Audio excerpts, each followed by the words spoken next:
another amazing episode of Women Connects. I am Owoara Sally. Today, our woman of the moment is a Rotary president and a fashionista who is touching lives. But before we unravel our woman of the moment, let's go on a break.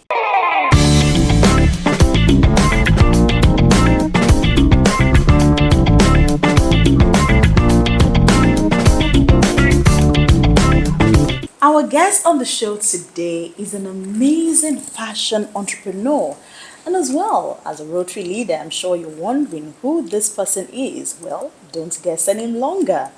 Her name is Rotarian Dr. Princess Tokunboh Allison, the CEO of Owoara Finesse Couture and the president of Rotary Club of Isolo. You're welcome to the Women Connect show. Thank you for having me. Oh, it's certainly my pleasure. And of course, today we're going to be discussing on the fashion industry in Nigeria. And she's a perfect person for this discussion. Wow, you're looking so great. Thank you. You look wonderful too. Oh, thank you. Thank you. Well, you have to, looking good, like they say, is good business. And that's why you're glowing and you're shining. Thank you. And I'm just wondering how you managed to pair the two together with your fashion business and also being a Rotary president. I'm sure it must be quite tasking. Well, it is tasking. I have to be honest with you. I'm currently on leave in the fashion world. That's how I like to say it, because with Rotary, when you become the president, you are owned by Rotary for the next 365 days. There is always a project, there's always a documentary, there's always something that you're supposed to do. So once you attain the mantle of leadership in Rotary, you have to understand that it is Rotary that owns you. So you have to follow suit with the calendar of Rotary, basically. So for my fashion world right now, I have good, able hands that are working. I try to chip in from time to time, but the truth is, Rotary has my 95%, self right now. That's it. Wow, 95%. Yes. But the 5% is showing all over you. Yes, the 5% because you are is still who there. you are. Because when they see you, you look beautiful. Thank you look you. unique. The style is different, you. and you're like, oh wow, I love what you're putting on. Thank and of course, you. you can't deny the fact that it's my design. So well, I kudos to your ministry. Thank you so much. I would like to also find out what actually inspired your journey into the fashion industry. I'll say my grandpa of blessed memory, my maternal grandpa, used to be a real road worker and also a tailor. So I call myself a tailor. And one day he looked at me and he gave me 2 sewing machines. I've always wanted to be a lawyer. And when he gave them to me, I told my mom, I was like, what's your dad doing? And she just gifted me 2 sewing machines. I don't know what I'm supposed to use them for. I think that was in 2001. So I kept it in, no, 3. I kept it in a storage. Then I kept on looking. I had tailors that make clothes for me. Basically, sometimes I sit with them. We discuss what I wanted. I always created my style. I loved it simple, but yet classy. So I was always going to my tailors anytime I needed to make clothes, basically. I sat with them. Oh yeah, do it like this. If you do it like this, you get. So I was able to achieve that. I think after some time, I started thinking, okay, a tailor disappointed me one day. So I picked up a fabric. I just started cutting. My mother was like, what are you doing? I said, I'm just trying out. Let's see how it goes. I never learned how to sew. That's just, I never went to a sewing school or did anyone teach me.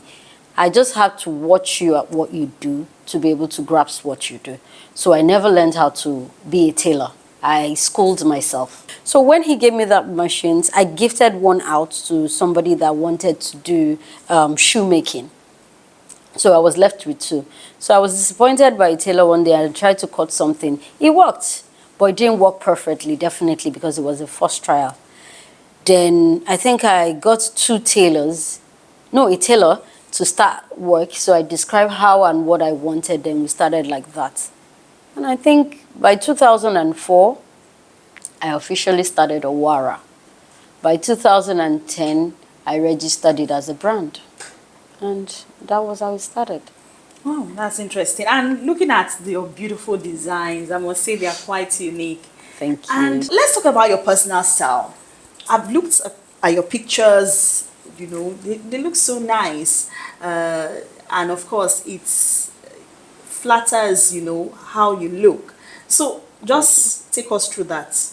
Okay, basically, I like to walk with myself, with my stature.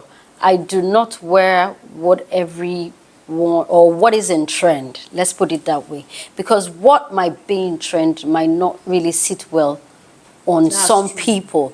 So sometimes you need to let your clients know that, you know, this thing might not really sit well on you because of your shape, your size. Then sometimes dealing with colors matters. Some people's skin tone, you know, can take some colors. Some it will just make them look bland.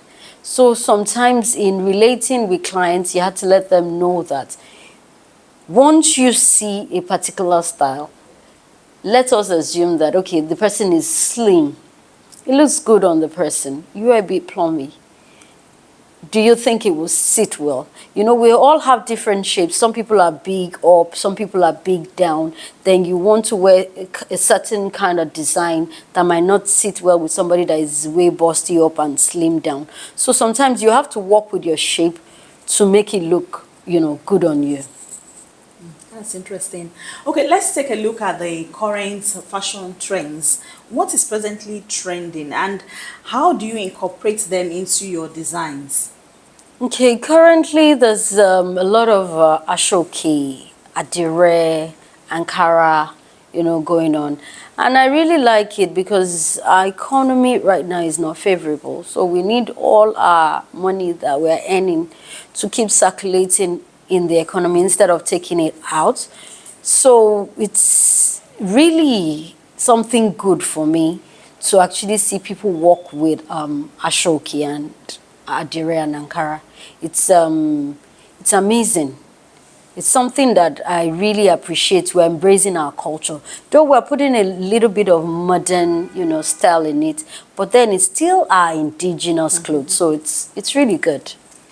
So, what sets your designs apart from, because like you mentioned earlier on, there are so many fashion designers in the industry, but once they look at your design, they will say, yes, this is Okay, Owoara Finesse. something that I like to do with my designs are basically, I love to stone a lot.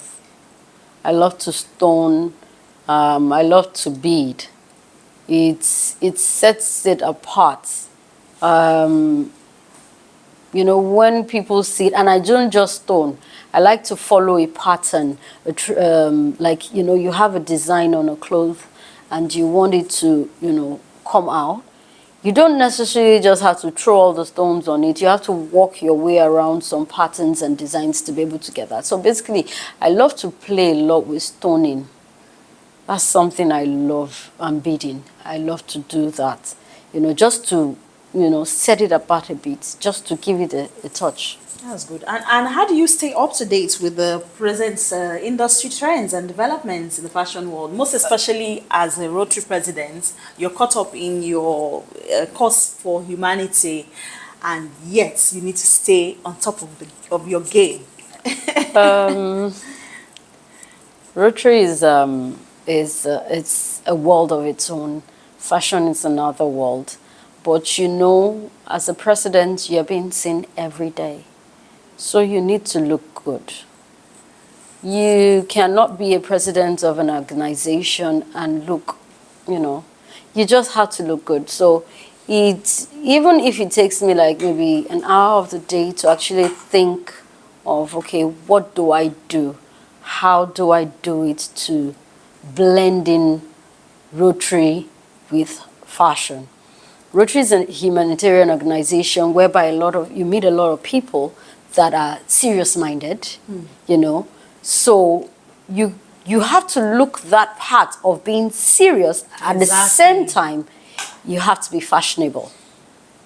So I represent my brand like every day. So when people see me, they know this is there's something about her. Even people that don't know that I'm a caught my fashion. attention the first time I saw you. You see? So that's just it. People come to me and say, I like what you're wearing. Ah, you look good. And I just tell them I made it. And some people are like, seriously? Ah, you don't look like somebody that makes clothes, you know. Well, how do they look? They don't look anyhow. They just look, you know. They look good. They just have to look good. So that's it, basically. Wow, that's really nice. Well, this has been quite an interesting conversation with you so far. Thank you. But of course, we need to still go a bit further before we wrap up this our tit-a-tat. Now, let's take a look at digital landscape. Right now, if you're not online, you are not in business.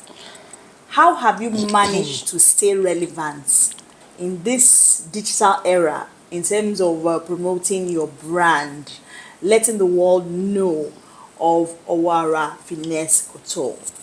Okay, recently I got an award from the Young Achievers of Nigeria on my brand. You think people don't see you?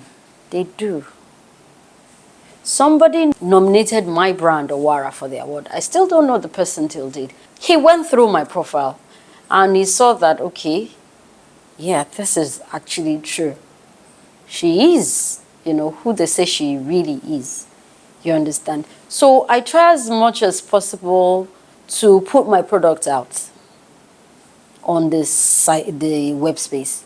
Because I've now found out that if you want to stay relevant, you have to be there. But you don't have to make a spectacle of yourself to be there. You understand?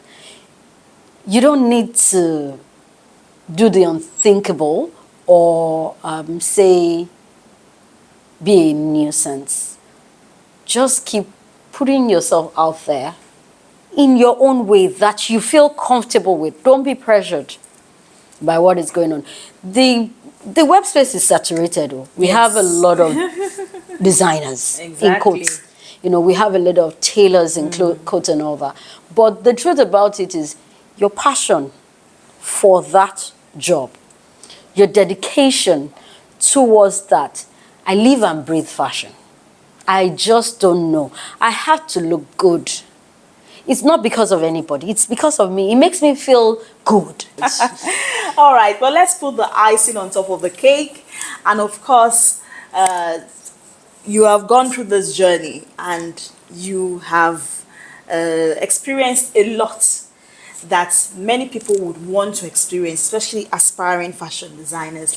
So I would just like you to leave them with an advice so that they can have something to hold on to during the course of this conversation.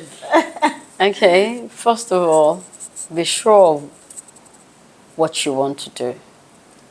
Secondly, be who you are. Don't pretend to be any other person. Thirdly, be dedicated. Have belief in what you do. And I tell you, the sky is the starting point. That's it. Be dedicated. And the sky is the starting point. Wow. Rotarian Dr. Princess Tokunboh Allison. Too many titles for a woman of such great humility. I am honored to have you sitting beside me on the Women Connect TV show today. Thank you. And I'm hoping that what we've discussed today will inspire a lot of youths, especially those that are in the fashion industry. You are an inspiration to them. And I'm glad to have you once more on Amazon. A phenomenal woman. Thank we you. appreciate you, what you're doing in the fashion industry, how you're projecting Owoara Finesse Couture to the world, and Thank you. it will keep expanding and getting better. Thank you. Wow. It's good to be here. Congratulations. All the Thank you best. so much. It's been nice chatting with you too. Oh, thank you. It's my Thank pleasure. Well, we've come to the end of this engaging interview with an amazing and fantastic and fabulous fashion designer, Rotarian Dr. Princess Tokunboh Allison, the CEO of Owoara Finesse Couture. And of course, she is a Rotarian and a Rotary president, and she's doing a phenomenal job pairing the two together. But right now, we need to go on a quick break and the show continues.